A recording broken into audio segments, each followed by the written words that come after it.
pagi teman-teman semua. Jadi di sini saya ingin memperkenalkan diri dulu. Walaupun pada pertemuan kali lalu saya sudah memperkenalkan diri, tapi karena di sini masih ada teman-teman baru, makanya saya memperkenalkan diri lagi. Perkenalkan, nama saya Peter Femas Nasrandut, bisa dipanggil Femas. Saya dari Program Studi Pendidikan Matematika, kelas 2023. Jadi di sini saya akan membahas tentang materi perkalian silang, yang dimana perkalian silang ini masih dalam termasuk materi analisis vektor ya. Jadi kali lalu kan kita membahas tentang analisis vektor, dasar-dasar analisis vektor dan yang lain-lain. Dan fokus kita pada hari ini adalah membahas tentang perkalian silang dalam analisis vektor. Ya teman-teman semua ya. Oke. Jadi yang kita bahas pada hari ini adalah perkalian silang. Perkalian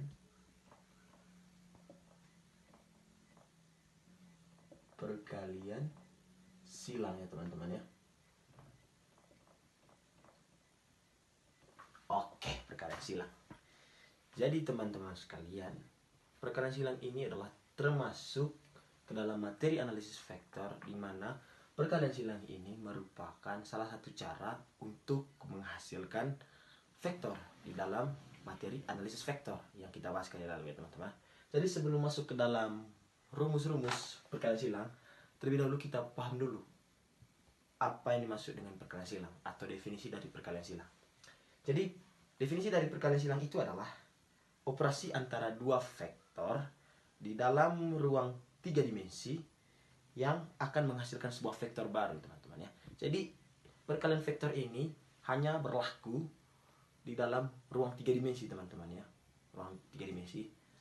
Kalau kita menggunakan ruang 2 dimensi, maka hasil dari perkalian dua vektor itu nanti tidak akan menghasilkan vektor baru, tapi akan menghasilkan skalar ya teman-teman. Jadi teman-teman sudah paham itulah apa perbedaan skalar, apa perbedaan skalar sama vektor ya teman-teman ya. Lanjut, karena teman-teman tadi sudah paham apa itu pengertian dari perkalian silang, maka yang berikutnya adalah kita masuk kepada rumus ya teman-teman. Ini yang paling penting ya teman-teman ya. Yang pertama kita tulis dulu dia punya notasinya. Notasi. Oke. Notasi. Saya bagian sini teman-teman ya, supaya teman-teman bisa melihat ya teman-teman. Jadi notasi dalam perkalian silang itu adalah misalnya begini. Jika terdapat dua vektor misalnya teman-teman, misalnya vektor A misalnya. Vektor A, dia mempunyai komponen AX, kemudian AY, kemudian AZ misalnya teman-teman ya. Kemudian di vektor B-nya dia mempunyai komponen seperti ini, BX, kemudian BY dan BZ. Iya. Jadi ini dia punya notasi awal ya teman-teman sebelum masuk ke dalam rumusnya. Jadi kalau kita kalikan ini, kalikan vektor A dengan vektor B, maka akan menghasilkan rumus seperti ini teman-teman. Rumus seperti ini. Vektor A dikali dengan vektor B. Nah, jadi ini adalah kata kunci bagaimana nanti kita akan menghasilkan sebuah vektor baru jika kedua vektor itu dikalikan ya teman-teman ya. Jadi dia punya rumus awalnya seperti ini. Jadi ada lanjutannya teman-teman.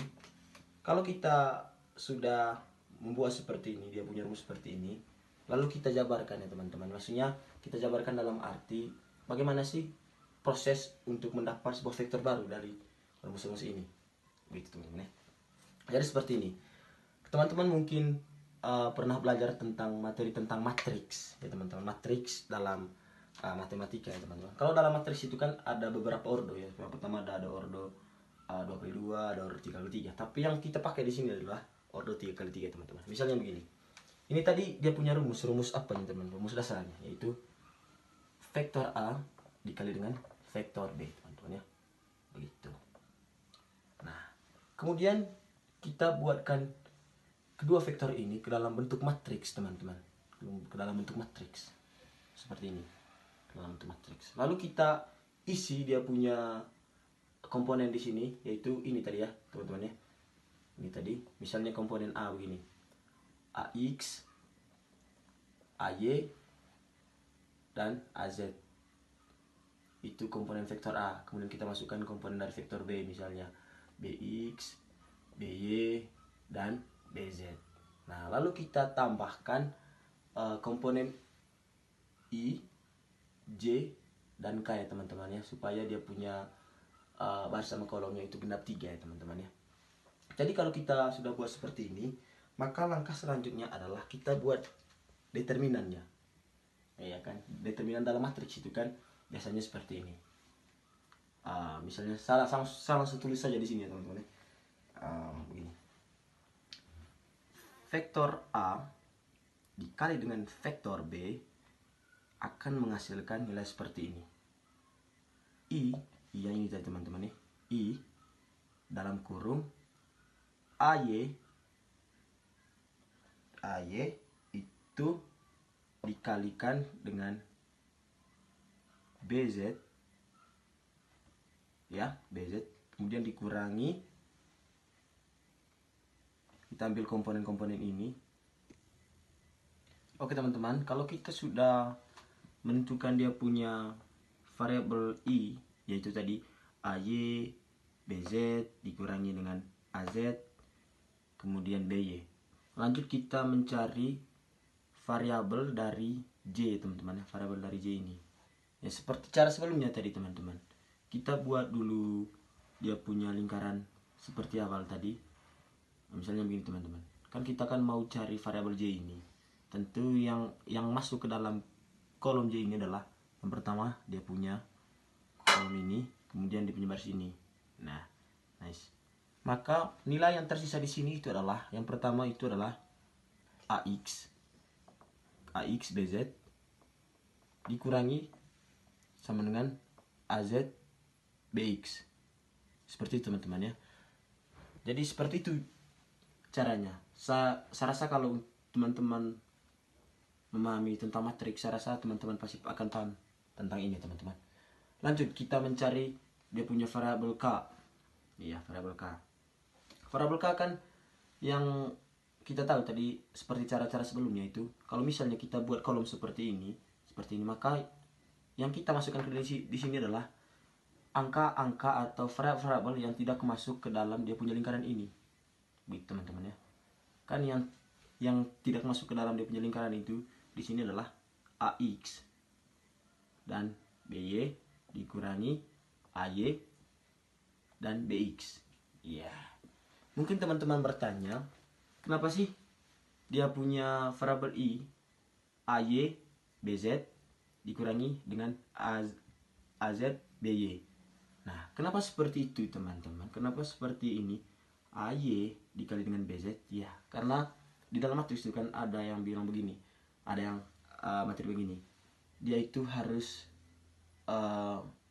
diagonal. Kalau dia diagonal itu kan seperti ini dia.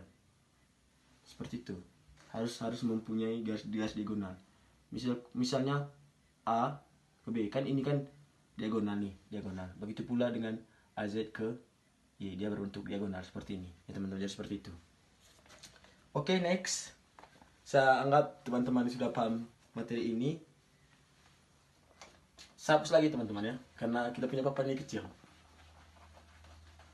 Jadi gampang saja teman-teman. Kalau kita paham matriks, paham materi-matriks, pasti ini juga paham tadi. Ini tadi hanya penjabaran dari dia punya rumus ini tadi teman-teman, rumus dasar. Maksudnya proses nanti bagaimana cara kita melakukan perkalian silang dengan rumus ini. Jadi cara pengerjaan tadi seperti itu teman-teman ya. Kalau ini dihapus saja. Ini dihapus, nanti saya tulis ulang untuk rumus dasarnya.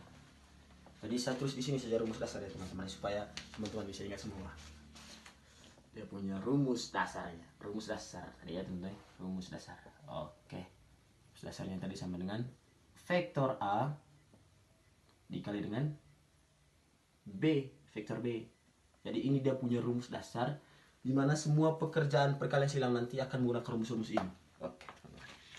Lanjut lagi, teman-teman. Kita tadi sudah menjelaskan tentang pengertian dasar dari perkalian silang, kemudian rumus-rumus, notasinya. Sekarang kita masuk kepada sifat-sifat perkalian silang, teman-teman. Jadi di sini yang saya ambil itu hanya 3 saja. Yang pertama itu adalah anti komutatif teman-teman, anti komutatif ya teman-teman ya, begitu. Jadi dia punya sifat anti komutatifnya seperti ini. Misalnya vektor A dikali dengan vektor B akan menghasilkan minus vektor B kali vektor A. Gitu. Jadi dia punya arti ini seperti ini teman-teman. Kalau misalnya kita membalikan kedua vektor, perkalian dua vektor, maka dia punya nilai nanti itu akan menghasilkan nilai negatif. Seperti ini teman-teman. Misalnya kalau kita membalikan vektor A dikali vektor B lalu kita balik menjadi vektor B dikali vektor A, maka nilainya itu nanti min negatif. Makanya dia punya sifat anti komutatif ini seperti ini. Teman-teman, sudah paham? Ya. Nah yang kedua itu adalah tegak lurus teman-teman. Tegak lurus. Oke. Tegak lurus. Itu dia punya sifat kedua teman-teman. Sifat kedua.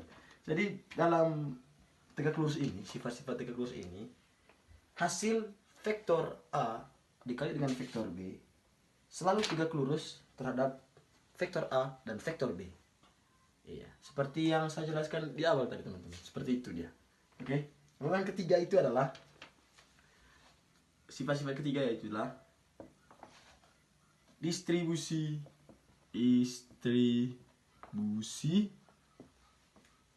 terhadap penjumlahan. Oke, teman-teman. Terhadap penjumlahan. Oke, seperti ini teman. Distribusi terhadap penjumlahan. Jadi sifatnya seperti ini teman-teman ya. Vektor A dikali dalam kurung vektor B tambah vektor C. Vektor C sama dengan vektor A dikali dengan vektor B kemudian ditambah dengan vektor A dikali dengan vektor C. Ya, seperti dia punya nama teman-teman, distribusi terhadap penjumlahan.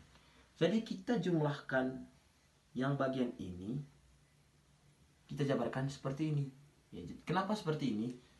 Gampang saja teman-teman. Kita kalikan vektor A ini ke dalam dia punya penjumlahan ini. Misalnya vektor A dikali dengan vektor B, maka hasilnya sama dengan A dikali vektor A dikali dengan vektor B. Terus kita ambil dia punya penjumlahan di sini. Kemudian vektor A dikali dengan vektor C, makanya hasil seperti ini. Ya, jadi gitulah penjabarannya teman-teman ya. Jadi begitu saja untuk sifat-sifat perkalian silang. Jadi saya hanya ambil 3 ini saja. Teman, karena menurut saya itu yang lebih penting teman-teman. Oke, lanjut ke berikutnya nanti kita langsung saja membahas ke contoh-contoh soal teman-teman ya. Sebelumnya saya hapus dulu dia punya apa ya. Saya rasa ini sudah paham teman-teman ya.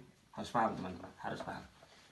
Karena kita punya papan ini kecil, makanya selesai kita menulis kita langsung hapus teman-teman. Harus seperti itu ya. Oke, kalau dia punya rumus ini saya tidak mau hapus ya, karena ini penting. Ya, kita langsung masuk saja kepada dia punya contoh soal. Biar lebih mengerti teman-teman, kita harus pahami. Kita harus langsung ke contoh soal saja. Ya teman-teman ya. Oke. Contoh soal pertama itu adalah begini teman. Hitung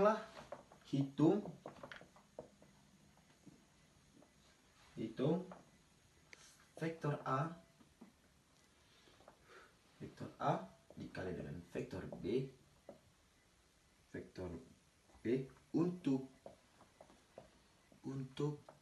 vektor A sama dengan 4, 2, 1, dan B sama dengan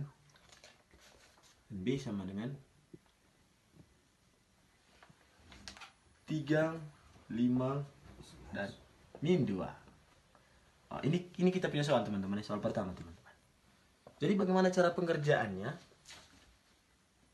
Yang pertama-tama itu kita paham dia punya rumus dasar teman-teman. Karena ini dia punya rumus dasar tadi dengan bagaimana cara mencabarkan ini rumus tadi atau proses supaya dengan menggunakan ini rumus kita dapat menghasilkan perkalian silang itu tadi atau menghasilkan vektor-vektor baru tadi seperti pada pengertian perkalian silang teman-teman ya. Jadi seperti ini. Jawabannya seperti ini teman-teman. Oke, jawaban. Jawab saja ya. Itu.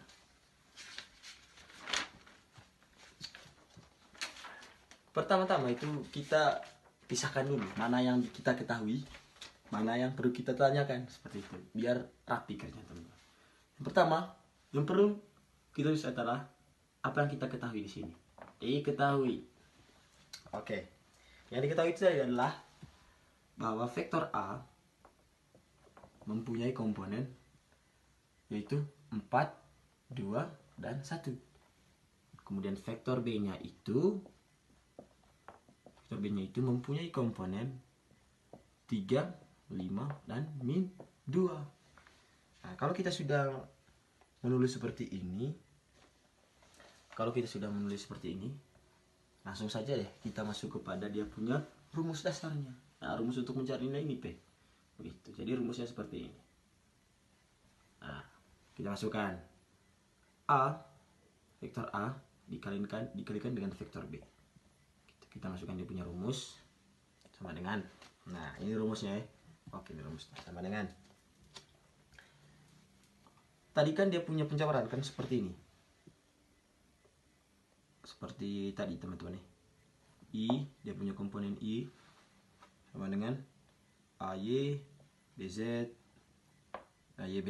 dikurangi AZ BY. Nah, itu tadi dia punya apa ya? Dia punya langkah-langkahnya tadi.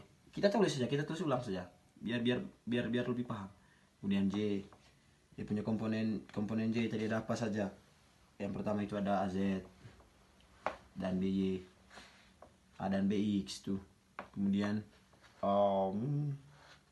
AX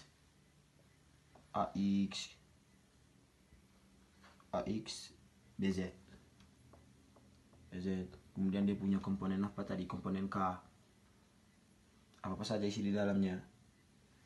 AX BY dikurangi AY BZ. Ya, seperti ini. Jadi tadi kan langkah awalnya kan seperti ini dia.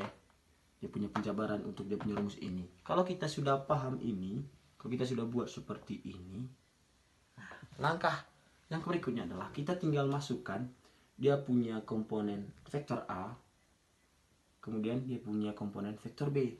Kita tinggal masukkan dan mengikuti dia punya alur-alur seperti ini. Begitu teman-teman ya. Jadi saya hapus lagi nih, teman-teman ya. Jadi kita langsung masukkan saja dia punya nilai di sini. Yang pertama itu adalah 2 min 2 dikurangi 1 5, 1, 3, 4 min 2, 4, 5 kurang 2, 3. Jadi ini dia punya nilai tadi ketika kita sudah menjabarkan dia punya langkah-langkah awal tadi. Kan langkah-langkah awalnya tadi kan seperti ini.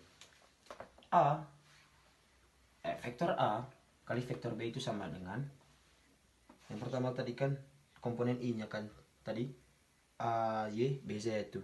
Kemudian dikurangi dengan AZ BY. Seperti itu ya, kita punya penjabaran seperti itu. Lanjut kita masukkan dia punya angka saja dari soal-soal itu tadi ya. Kalau kita sudah menjabarkan seperti ini, kita tinggal lanjut saja. Kita tinggal jumlahkan saja. Misalnya ini 2 dikali dengan min 2 berapa? Nah teman-teman, berapa? Nah, min 4 tuh, min 4. Nah, itu. Kemudian dikurangi min 4 dikurangi